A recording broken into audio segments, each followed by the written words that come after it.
nakalagay dito, ito siya. Ibig sabihin nito mga sis, sabi niya kasi dito na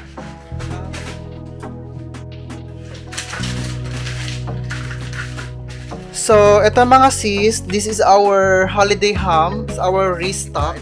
Ayan, ganito in case of emergency, in case of pangangailangan, ganyan.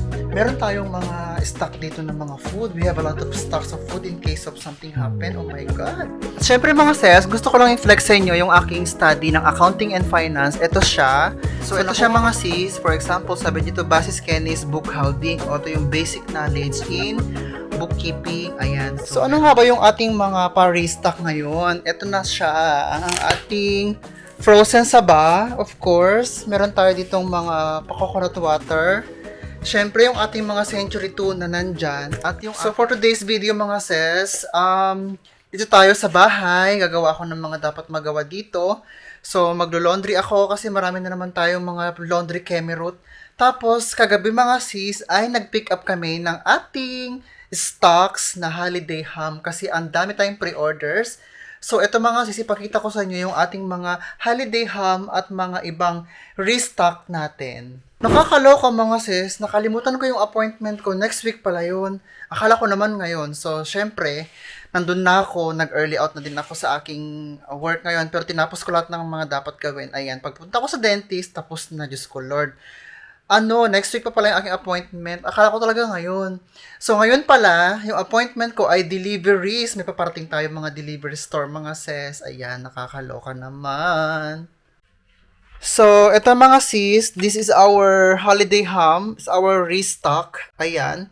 So, we bought a lot.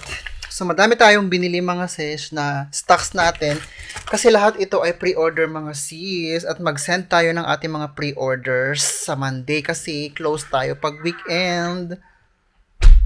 So, syempre mga sis, naloka ako kasi meron akong na-receive na mail doon sa ating mailbox at binuksan ko na siya.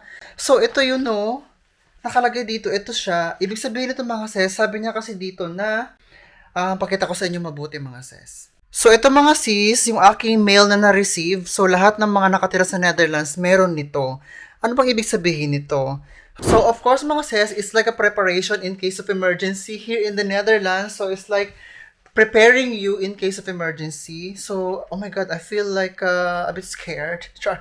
So, ayan mga sis, in case na mawalan tayo ng pagkain, in case na mawalan tayo ng, for example, merong gera, there's a war, oh my God. Look, I have a lot of food. I have a lot of stocks in our store. So, Diyos ko Lord, safe kami ni Jowa. Kasi naman, tingnan niyo mga sis. Diba? Ayan. O, ang dami nating mga paninda. Konti na nga may paparating pa tayo.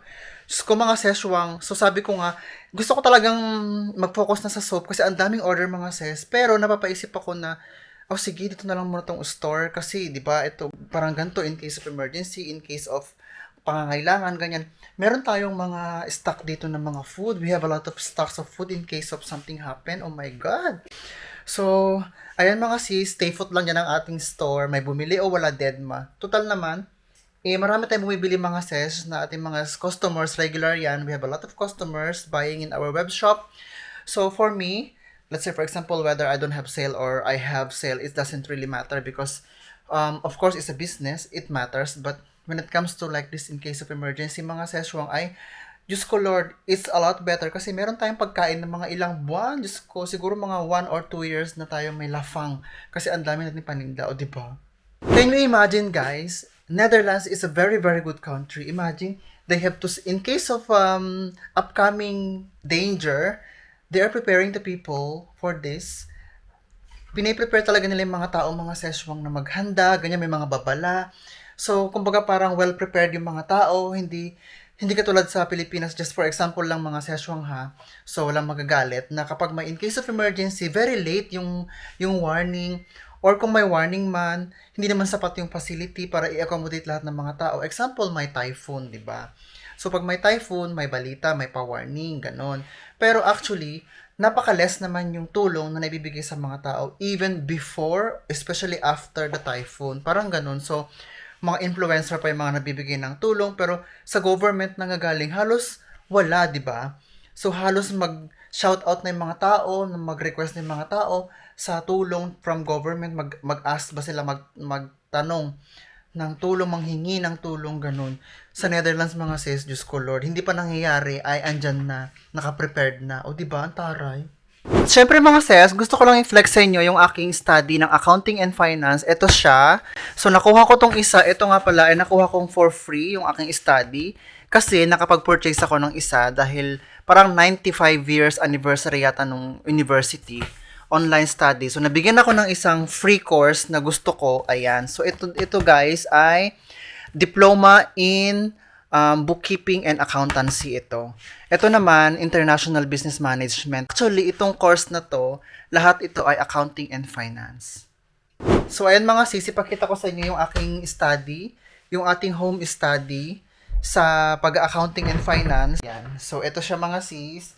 Ganyan siya yung ginagawa ko, ganyan. So, ito ay napakaganda mga sis, as in. Madami akong natututunan dito.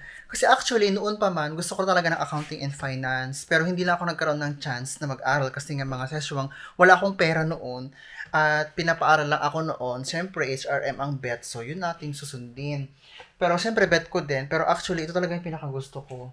So, meron tayo ditong pero itong study ko itong mga seswang ito ay in Dutch language. So, ito siya mga sis. For example, sabi dito, basis kennis boekhouding. O, ito yung basic knowledge in bookkeeping. Ayan. So, meron dito.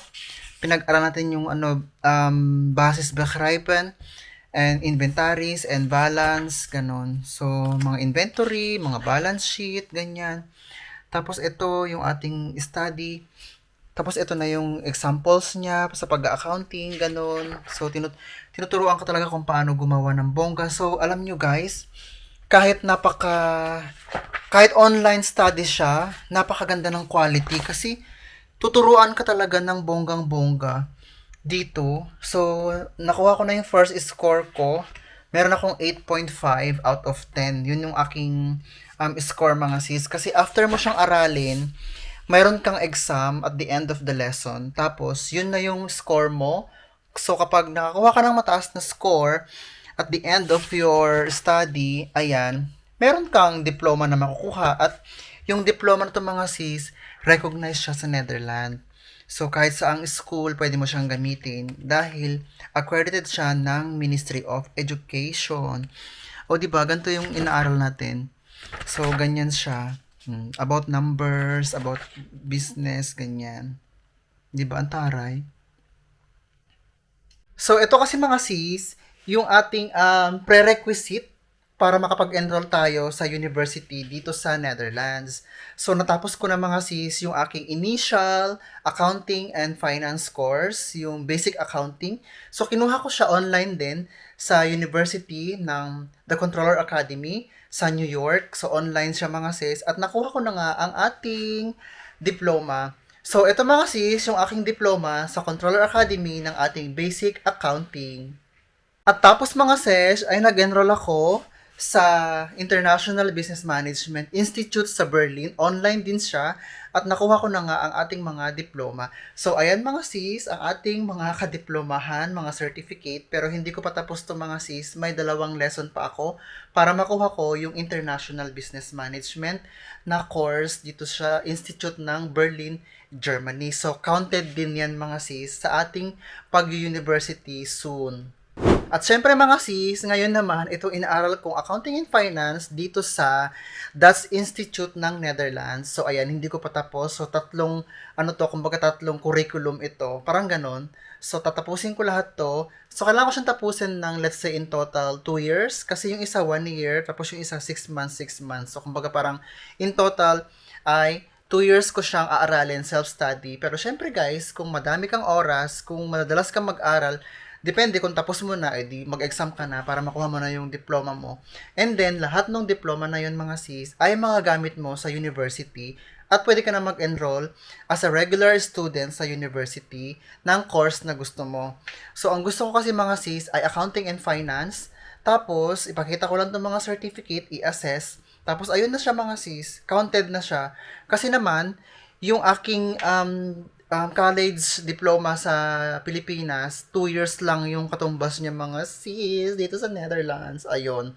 So, kailangan ko mag-aral ng may equivalent na at least 1 year, tawag dito sa standard ng Dutch education para ma-add up doon sa ating qualification, then pwede na tayong mag-aral sa university. Pero alam niyo ba mga seswang, ito bang inaaral ko ngayon, this study is, I'm learning a lot. So, I took this study mga seswang, and currently I'm taking at the moment this accounting and finance. I'm learning so much. How much more in the university if I go there? So actually, this study mga ses, I can even able to use to my to the job if I want to apply for a job. For example, accounting and finance, I can use those because actually in our store, I'm the one making administration, I'm the one doing accounting, everything lahat. So, ginagawa ko siya mga ses. So, yun ang tip ko sa inyo mga ses. Kung gusto niyo mag-aral ng dito sa Netherlands or sa kahit saang European country, example, Netherlands tayo mag-focus, ano siya mga sis, kumuha ka lang ng online study, tapos aralin mo yun kasi lahat yun, credited lahat yung makukuha mo doon mga sis na diploma, ganyan. Tapos, pag gusto mo na mag-aral sa university, pwede na yun mga seswang na mag-qualify sa'yo to study in university, providing na meron kang education sa Pilipinas na bachelor's degree. So, ito kasi talaga yung pangarap ko mga sis, matapos yung accounting and finance, makakuha ako ng accounting and finance course because you know what, this is my long time dream in my life to finish my accounting and finance course. And if I finish, I think I would be really happy because at least, di ba, natupad ko yung pangarap ko at hindi lang siya basta pangarap na natulog na gano'n. So, pag may pangarap ka mga sis, i-push mo yan. As long as na, tawag dito your dream, you know what? Lahat ng pangarap natutupad mga seswang. All dream are come true, parang ganon. So, magsikap ka lang, think positive, at syempre, gawan mo ng paraan para matupad mo yung mga pangarap mga ses. O, diba? Hindi lang basta talak na, ay, gusto ko ganito. Syempre, gawan ng action with action. Kasi mga seswang, a faith without action is dead. Hindi lang basta nagho-hope ka, hindi lang basta hoping, nangangarap. Kasi syempre, gawan mo din ng action mga ses para mangyari ito. Kasi wala namang tawag dito, milagro na, ay, gusto ko maging plank. And ayan na. Walang ganun mga sis. Walang ganun mga Mars. So gusto ko lang i-flex sa inyo mga sis. Itong aking napakagandang halaman dito. Before, ang liit-liit lang niya mga sis. Super liit lang niya. Ngayon, ang laki na niya oh. Ang ating Monstera Thai Constellation. Ayan. So, lahat ng Monstera mga sis, green lang siya. Ito naman may mga white. Napakamahal nito mga sis ha. Nung binili ko siya, baby lang siya, ang liit. Napakaliit lang niya as in. Parang singlaki lang ng posporo. Binili ko siya ng 25 euro. Pero ang laki niya na ngayon no. Di ba ang taray? 2 years old na din to. 2 or 3 years parang ganun. So ito mga sis, pag binili mo na ganito kalaki, siguro mga nasa na to, mga around 500 to 600 euro pag ganun. Pag binili mo to na ganito kalaki. Ayan siya. Siyempre, ang aking pa-orchids, ayan. Meron na siyang floweret. Ayan siya, oh. Ang taray. O, diba? So, ayan mga sis. Maglilinis ako ngayon ng hawla ng ating kabahayan. Diba? Kasi, tawag dito, meron tayong delivery mamaya ng ating stocks mga sis. Pero, mga around 1 o'clock pa yon. Kasi naman, sabi ng delivery guy or ng company na yan, between 1 to 5 daw. So, ayan mga sis. Mag-aantay ako ng bongga ng between 1 to 5 kasi yun yung ating stocks na pang Pasko at New Year at na pre-order na siya. So, ayan mga seswang, o diba? Madami bumibili sa ating store kasi naman peak season tulad last year. So, ayan. Feeling ko parang parehas lang o mas madami ngayong bumili. Ewan ko, pero bongga siya mga seswang, diba? Kaso lang mga ses, ang mahirap kasi sa store, matrabaho talaga siya. Diyos ko, ngarag ang ating beauty. Kasi talagang pagod ka talaga mga sis. Yung halimbawa may isang order ka ng box, tapos may mga frozen, may mga fragile, iba-iba yung packaging niya. So parang ang hirap i-pack mga sis at time consuming siya. Pero, ganun talaga, ginusto mo yan, di ba? Go! Sa sabon kasi mga sis, mas hayahay ako sa sabon.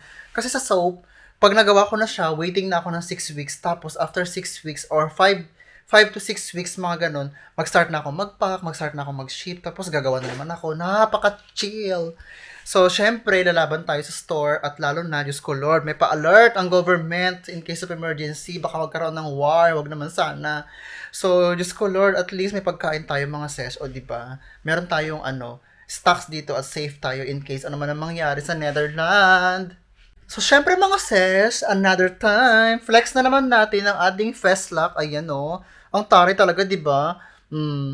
Ang bongga ng ating mukha dahil sa ating soap, ayan, ang Milky Turmeric Kojic Soap. At sinamahan natin siya ng Nettle Basil Salve na napakabongga. Kaya naman mga sis, itry nyo na mag-check out sa ating website, beautyessencenaturals.com. At ayan, so siya nga pala mga sis, yung nasa Pilipinas ay na-sold out na po yung mga sabon natin. Yung salve ay meron pa. So itry nyo nga mga sis, kung pwede kayong makapag-check out kayo from Philippines. So lahat ng mga nasa Pilipinas, pumunta ka kayo sa ating website mga sis, tapos piliin nyo lang yung location yung Philippines. Andun na kasi yung price na exclusive lamang sa Pilipinas at saka yung shipping fee.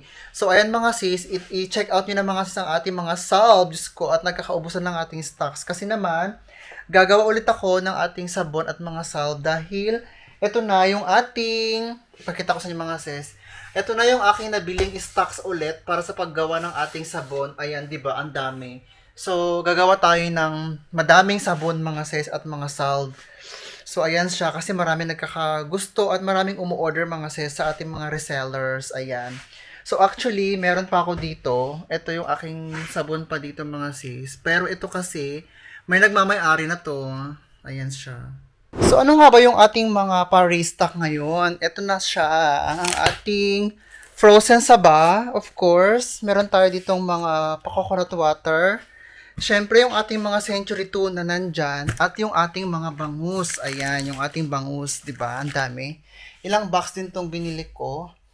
In order natin para sa ating mga restock mga sis. Ayan. So, yung ibang product, yung ibang restock mga sis, ay darating siya very soon sa ating ibang supplier. Ayan. So, for now, yung mga favorite nyo ng mga bangus, nandito na sa ating delivery na to.